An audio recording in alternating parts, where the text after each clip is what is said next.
Halo, Assalamualaikum warahmatullahi wabarakatuh. Ketemu dengan saya, Hendras Budi Paningkat. Teman-teman semuanya, kali ini saya akan membahas tentang tata cara pemberian hak guna usaha. Adapun rujukannya, saya mengutip dari Peraturan Menteri ATR Kepala BPN Nomor 7 Tahun 2017 tentang pengaturan dan tata cara penetapan hak guna usaha. Yuk kita bahas.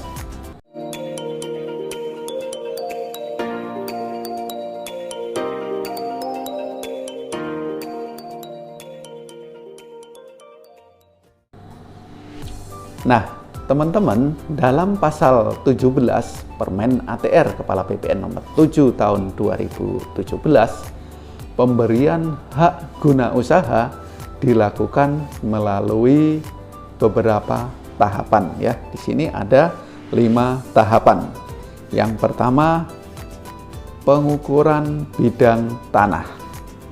Yang kedua, permohonan hak. Yang ketiga, pemeriksaan tanah. Yang keempat, penetapan hak. Dan yang kelima, pendaftaran hak. Nah, kita masuk di tahapan pertama, pengukuran bidang tanah. Nah, dalam tahap pengukuran bidang tanah, nah ini dalam pasal 18 Permen ATR Kepala BPN Nomor 7 Tahun 2017 diatur. Yang pertama, pengukuran bidang tanah diajukan secara tertulis ya. Permohonan pengukurannya diajukan secara tertulis oleh pemohon melalui kantor pertanahan setempat sesuai dengan kewenangannya yang diatur dalam peraturan perundang-undangan. Lalu yang kedua, pengukuran bidang tanah ya dilakukan sesuai dengan ketentuan peraturan perundang-undangannya. Nah, ini ada kewenangannya ya teman-teman semuanya. Nah, yang ketiga, hasil pengukuran bidang tanah dituangkan dalam peta bidang tanah. Jadi tahap pertama, Anda ya, mungkin perusahaan Anda, tempat bekerja, mengajukan permohonan secara tertulis ke kantor pertanahan yang menjadi lokasi objek bidang tanah yang dimohonkan HGU-nya. Terus pekerjaan pengukurannya tentunya ada kewenangannya ya. Jika ingin tahu kewenangan pengukuran bidang tanah, lihat di video saya yang ini ya, ada. Terus hasil pengukurannya adalah PBT. Nah, itu di tahap pengukuran bidang tanah. Setelah itu tahapan permohonan hak. Nah, ini diatur dalam pasal 19 sampai 21. Nah, di sini dijelaskan yang pertama, permohonan HGU diajukan secara tertulis oleh pemohon melalui kantor pertanahan setempat sesuai kewenangannya dan dilampiri data permohonannya. Jadi tadi permohonan pengukuran, ini permohonan HGU dalam rangka permohonan haknya juga diajukan secara tertulis. Yang kedua, dalam hal tanah yang dimohon HGU diperoleh secara sporadis ya atau terpencar, permohonan haknya diajukan dalam satu permohonan dengan luas tanah hasil penjumlahan atau kumulatif. Nah, ini sekarang banyak terjadi guys, HGU itu sifatnya sporadik karena tidak bisa mendapatkan satu hamparan tanah yang luas. Dia sporadik, di sana sekian hektar. Nah, itu dilakukan berdasarkan hasil penjumlahan atau kumulatifnya, kan sudah diukur ya. Nah, yang ketiga, permohonan hak guna usaha ya, yang tercantum pada ayat di atas ya, merupakan bagian tidak terpisahkan dari peraturan menteri ini. Jadi ada permohonan pengukuran, juga ada permohonan haknya. Nah, masih di dalam permohonan hak, setelah berkas permohonan HGU tersebut lengkap ya diterima, pejabat yang berwenang atau pejabat yang ditunjuk melakukan yang pertama setelah permohonannya diterima di kantor pertanahan, ya, dilakukan pemeriksaan dan penelitian kelengkapan data yuridis dan data fisiknya.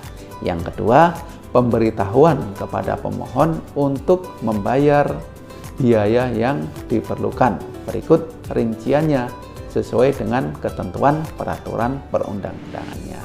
Terus yang berikutnya, hasil pemeriksaan dan penelitian menjadi dasar dilanjutkan atau tidaknya permohonan hak guna usaha. Yang berikutnya, poin berikutnya, dalam hal data yuridis dan data fisik belum lengkap, pejabat yang berwenang atau pejabat yang ditunjuk memberitahukan kepada pemohon untuk melengkapi berkas permohonannya. Nah, yang poin berikutnya, keempat, dalam hal data yuridis dan data fisik telah lengkap, pejabat yang berwenang atau pejabat yang ditunjuk memerintahkan panitia B untuk melakukan pemeriksaan tanah. Nah, di sini ada panitia pemeriksa tanahnya, namanya panitia B. Kalau permohonan hak milik namanya panitia A. Nah, terus yang poin kelima, dalam hal pemberian hak guna usaha merupakan kewenangan kepala kantor wilayah, ya, Kanwil BPN atau menteri, kepala kantor pertanahan menyampaikan berkas permohonan kepada kepala kantor wilayah BPN di provinsi. Nah, masih di permohonan hak, guys.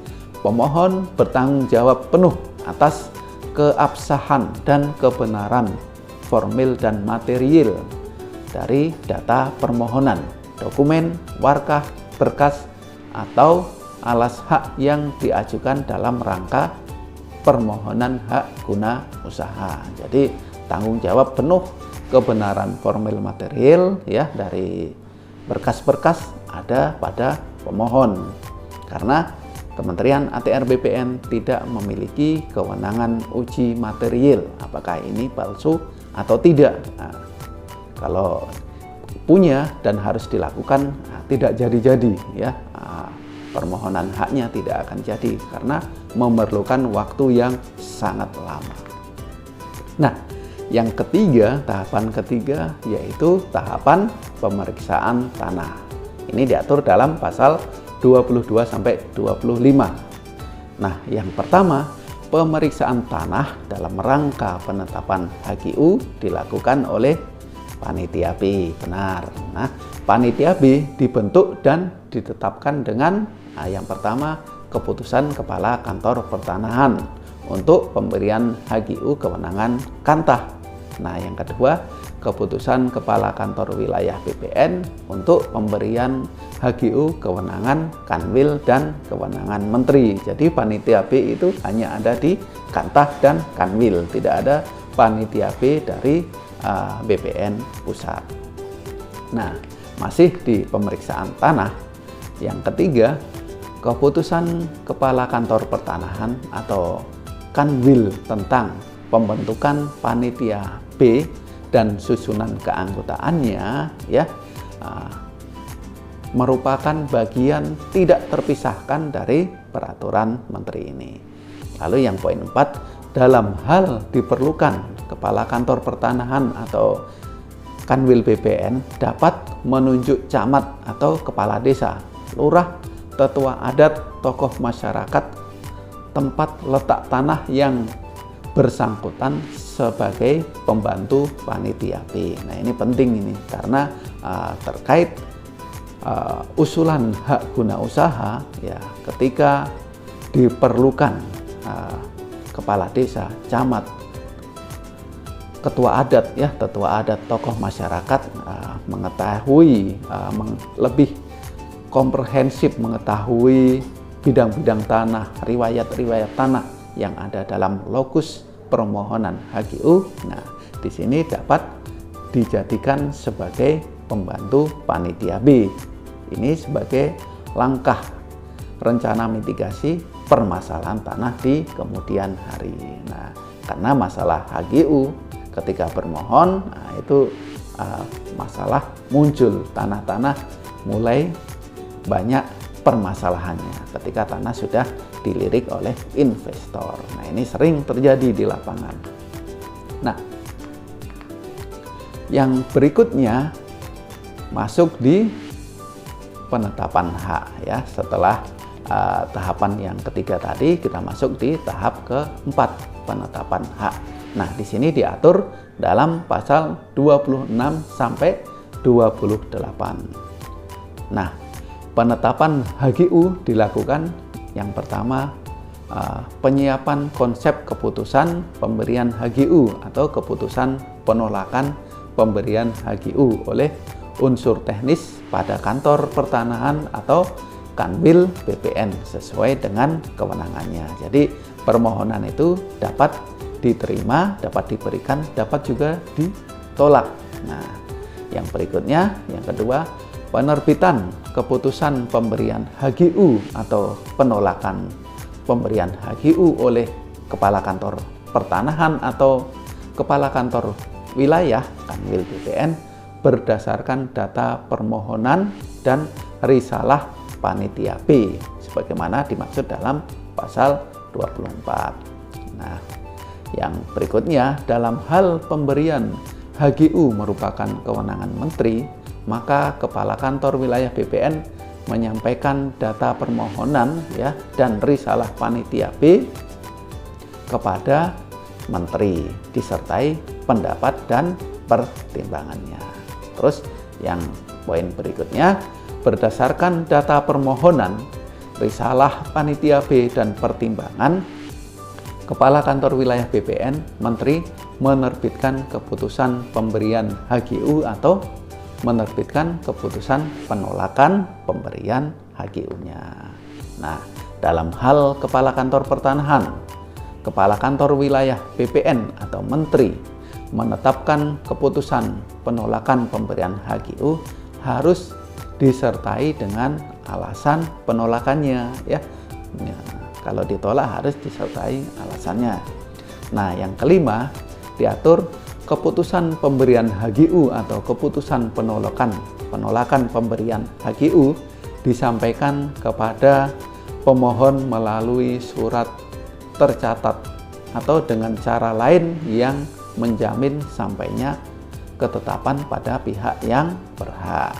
Lalu dalam poin 6, keputusan pemberian HGU dan keputusan penolakan pemberian HGU merupakan bagian tidak terpisahkan dari peraturan ini, Peraturan Menteri ATR Kepala BPN nomor 7 tahun 2017. Nah, yang terakhir tahapan pendaftaran hak.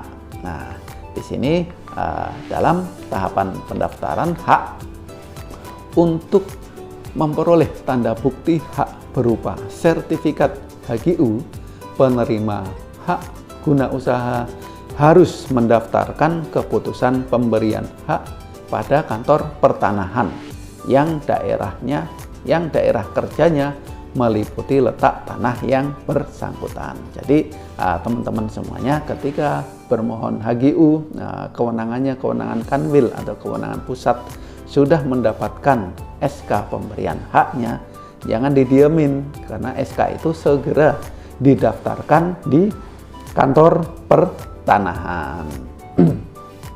Nah, yang kedua, dalam hal keputusan pemberian hak guna usaha merupakan kewenangan menteri atau kepala kantor wilayah ya yang ada di provinsi.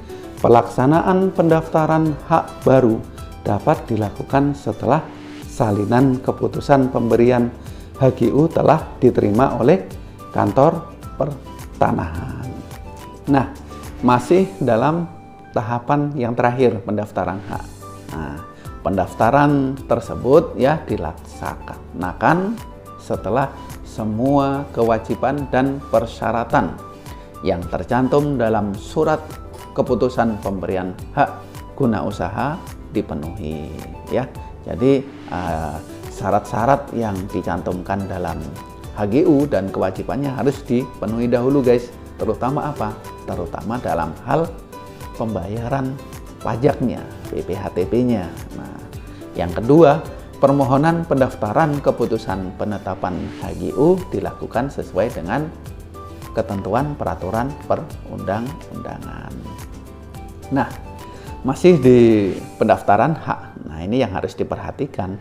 Dalam hal hak guna usaha telah diterbitkan sertifikat sesuai dengan ketentuan peraturan perundang-undangan dan secara nyata dikuasai oleh pemegang haknya, nah ini penting, maka pihak lain yang merasa mempunyai hak atas tanah itu tidak dapat lagi menuntut pelaksanaan hak tersebut apabila dalam waktu 10 tahun sejak diterbitkannya sertifikat itu tidak mengajukan keberatan secara tertulis kepada pemegang sertifikat dan kepala kantor pertanahan yang bersangkutan ataupun tidak mengajukan gugatan ke pengadilan mengenai penguasaan tanah atau penerbitan sertifikat tersebut. Demikian informasi dari saya tentang hak guna usaha pada sesi kedua. Terima kasih. Mudah-mudahan bermanfaat. Jangan lupa like, comment, share, and subscribe ya, biar channel ini tetap semangat, bermanfaat ya, dan berkembang. Terima kasih. Saya Hendras Budi Paningkat. Assalamualaikum warahmatullahi wabarakatuh.